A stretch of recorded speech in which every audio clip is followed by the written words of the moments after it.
Akajebe.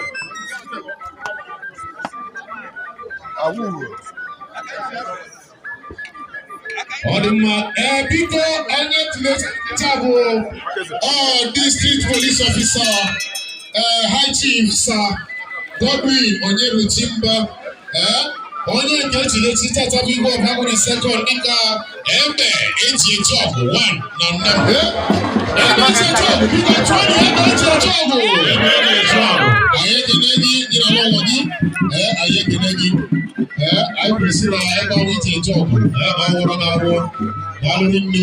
Anyị na-ekele nne Otuma community from ndị local government of Enugu. My home brother.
Is up to 5. Man, I coach in the tar. We Egbe job. Na Anam. I go be we stand on the CC protocol. And for we to stand on the CC protocol, we have to speak when the ovation is loudest.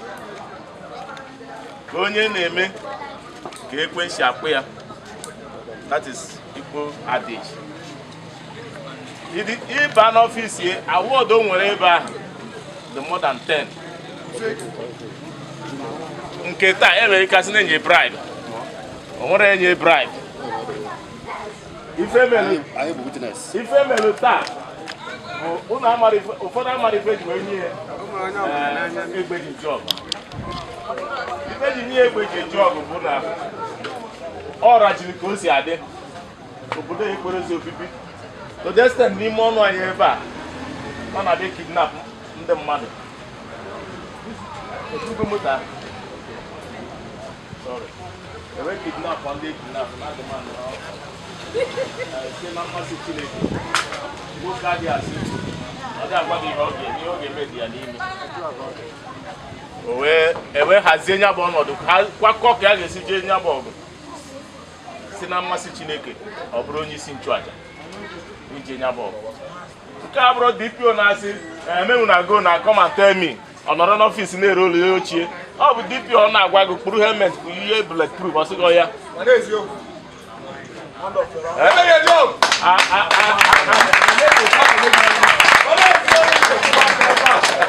Egbe John ọ bụrụ ka m si ka ọ dị ụdị ata mana anyị na-egori n'ihe Chineke mere wee na-asị gị iwe jee nya bụ ebe ahụ ebutere m isi mmadụ nke nwaanyị bute ma ọkpụkpụ ndị eberisi ma ndị si ya na ndị ya so onye ka ụnụ bụ agbaba egbe nke ọzọ mee ka ọ gbara ọsọ ejidesi ndị nke ọzọ nke si na isi ekwuo nkụ ka ya bụ edebe adị n'anya n'ala moto ahụ ka ha rabụ ihe bukọrọ ebe ahụ a na-akpọ 2 million na-achọ ka ele ebuche tesifaz atinyere gị fim ka esi wee mee ebe ahụ efu na Egbe ji ọgụ abalị ya bụla isi ya dike ọzabugo dike dị na mba mana Egbe ji ọgụ and Egbe ya bụrụ nke ọ bụ ịgba ọ bụ ịgba ịnụde ya ịgba ogosi gị na nwoke kwuru n'iru ọ bụgo ndị nwere ife ịmana ndị nwere odeshi ka ha na nwe odeshi adịrọ na nke ahụ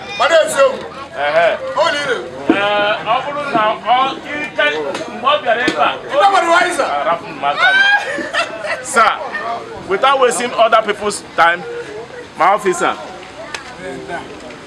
you are welcome. Well done. You are highly welcome, sir. Yes. Actually, Egbe the job. I will need their watch if I'm a retire. Because they can urge you. They can urge you. We're telling you to be safe. Now let's actually.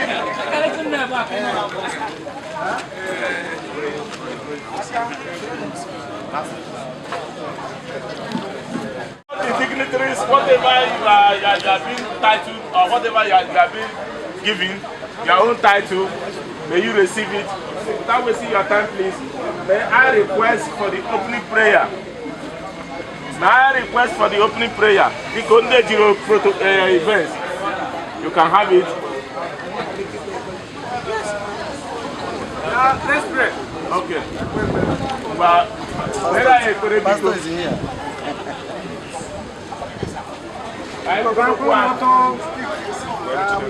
I saw police here. I now Jesus. I now Jesus. Amen. And so you want to change the number so you can take the money. It's done a picture of one mass and mass you can have him. Only one note to I can over star. Saturday, the 19th of August 2023. Now, men Kaidala, one night working. DPO Utuacha, nke echile echichi taa eji echile ekwu egbe job nke mbụ na Anam ezie na anyị bịa ma tupu jiri ụba mere nke ọ dị etu a tupu taata egbebe n'ọnọdụ a ga-adị anyị na-asị echichi echile taa dịka igwe ihe echichi si wee gaa ọnọfọ ma bee n'ebere Asi kole n'isi n'aha Jizọs. Kole kwaja n'isi obodo a n'aha Jizọs. Kole kwa n'isi Anambra Steeti n'aha Jizọs. Lekwa na Nigeria niile n'aha Jizọs. Wee na-asị dịka okwu olu bigwe kwuru okwu si na ọ ga-esikwa n'ogogo nke a wee banye n'ogogo ọzọ. Anyị na-asị na ajọ mma amafọ ajọ mmadụ amafọ ya ọ ga na-eje n'abata wee kwekwa anyị kwasị na nke ya lụrụ alụ n'obere na ka ya alụ wee gaa n'ihu anyị kwerekwe na ọ ga-alụ ya nna ihe ndị a niile ka anyị na-enye gị ekene na-asị gị nara ekene n'ihi n'ime ele ya n'aha Jizọs Kraịst bụ onye nwe anyị. Thank you Jesus. Thank you Jesus.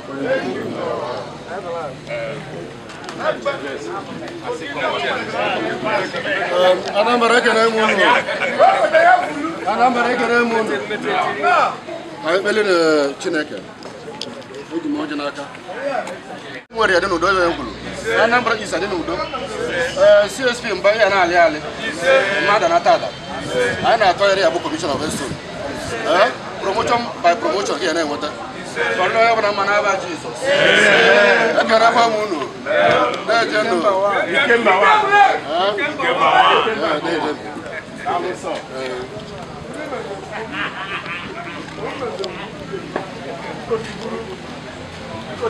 Agamata karamana jade. Ya, aneboka. Oga. Yeba. Yes sir. Yeah, boss. Yes sir, advisor. Boss. Iba advisor.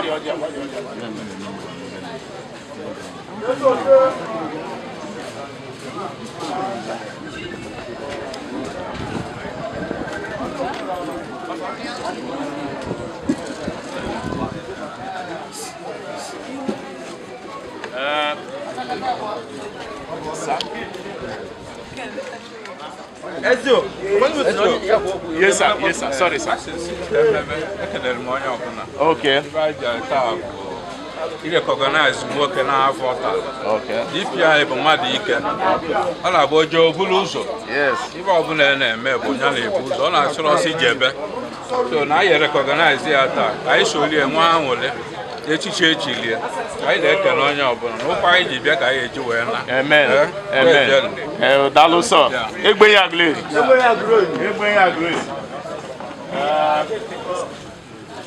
You na na-akpọ ezigbo ọsọ ka e were eme ife ya kwọ ngaji n'ọnụ a na-asị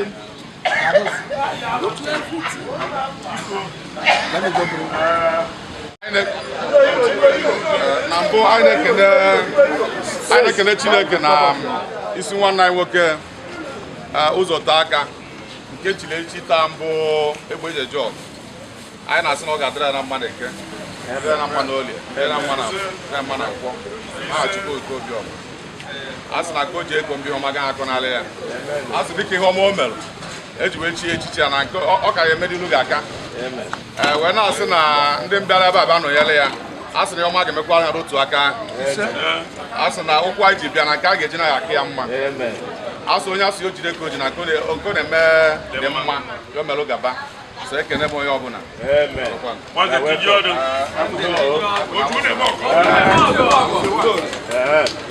Biko bifo mbịawa na ndị nọ nso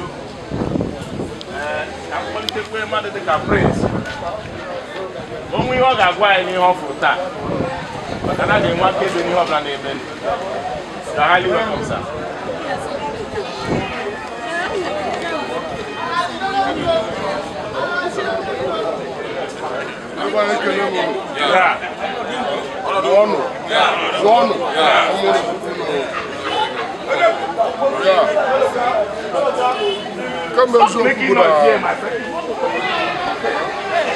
nwanne m nwoke na nwa Adam mbụ ụzọ taa aka ọ bụrụ ụzọ ndụ tata tụkwasị ọzọ n'elu ya o jee gbazo ọ because of etu o si eme nke onye si eme ka ekwesị akụ ya ọ bụrụ na o nweghị ihe o mere ndị Anam adịghị m shọra ga-echi echichi tata mana akọwagoro brief ihe o mere ndị ihe ndị zabụrụ eji wechie ya echichi na-egwu Chukwu Okike abịa mmelụ ụbọchị tata wee dị otu a ya kontinu n'isi ya nke kasị nke mgbe ekpere mmekpe n'isi ya ka ọzọ nwa Adam ka ọ bụ ndụ Chukwu were ndụ tụkwasịrị n'elu ndụ because ama m na pozishọn ọ nọ tata na nke ọ ya afụ onwe echi na ya karị ọsọ na-esi bụ IG polisi o ji asọ esi bụ kọmishọna ebe ọ nwere ike ịbụ DPO wee mee ụdị ife a believe na mgbago n'ọkwa nke a na nke onye na ya karị obodo anyị adịrọ mma mana ụdị mmadụ ga-eme obodo adị mma nwada ana m asị gị ijisi ike Chukwu Okike m nyere ike iji nwere ike ime ya dị otu a ga-enye oke ihe ji wee mee ka karịrị nke a na-asị ndị ọzọ ndị be anyị soro ụzọ amaghị akpụ ogene ya na-egbe anya n'ọdụ ndị otu ndị ọzọ mmiri from nyanwa ekenekwa m ụnụ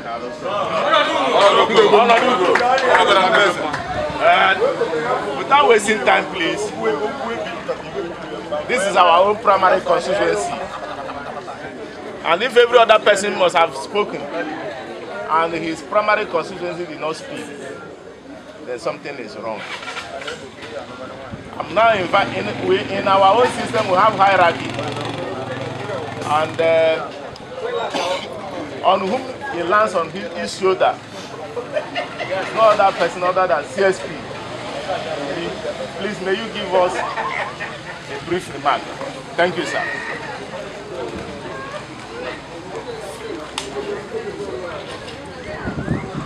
In the name of Jesus Christ. Amen. This is a special day. Special because something happened to a special person. And the person is no other than CSP GODWIN. He said to whom honor is given, or who deserve it, should be given to who deserve it. He has, for 2 or more years, he has been with us. He has shown leadership. And part of this, our job, is for you to promote leadership. That is when your subordinates will follow you, and yes, they will emulate you. And discipline is another virtue that he has. You cannot give discipline, you cannot discipline.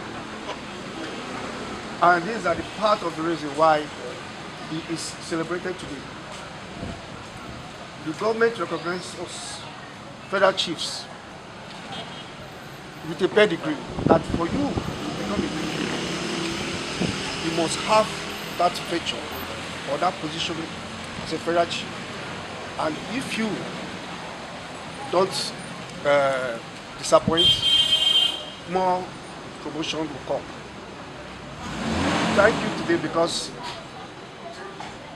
it has been a wonderful day. Sir, I congratulate you once again. You deserve it. You are worthy of the award or the conferment that was given to you. Thank you very much. Thank you, sir. Chief John Ejo, please represent us and give us your remarks. I got the commander.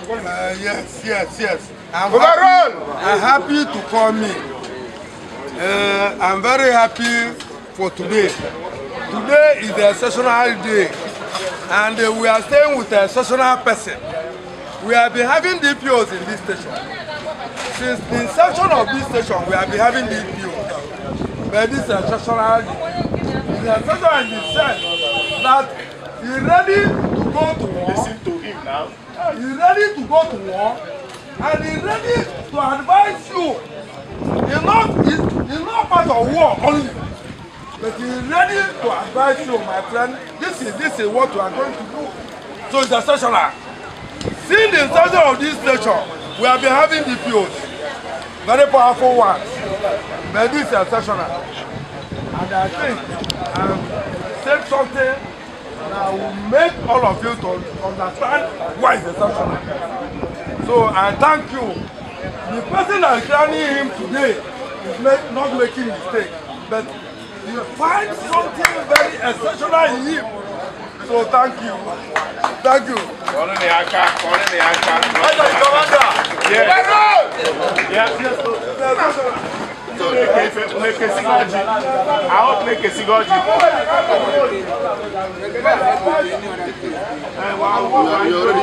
on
You came back then.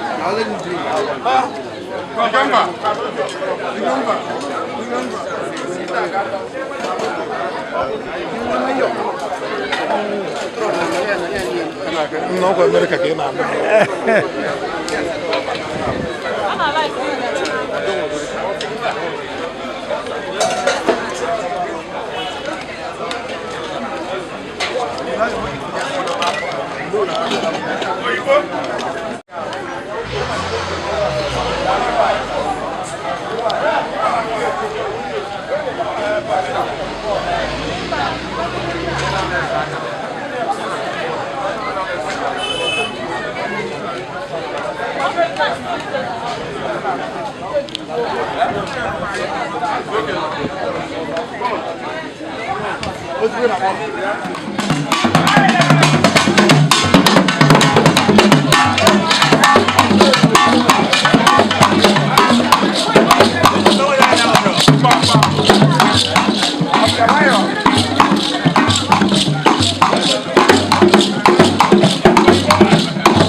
I'm set. I'm going set.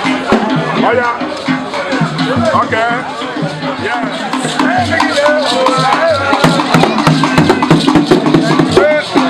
Don't collect money for all.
Message you want to upload it.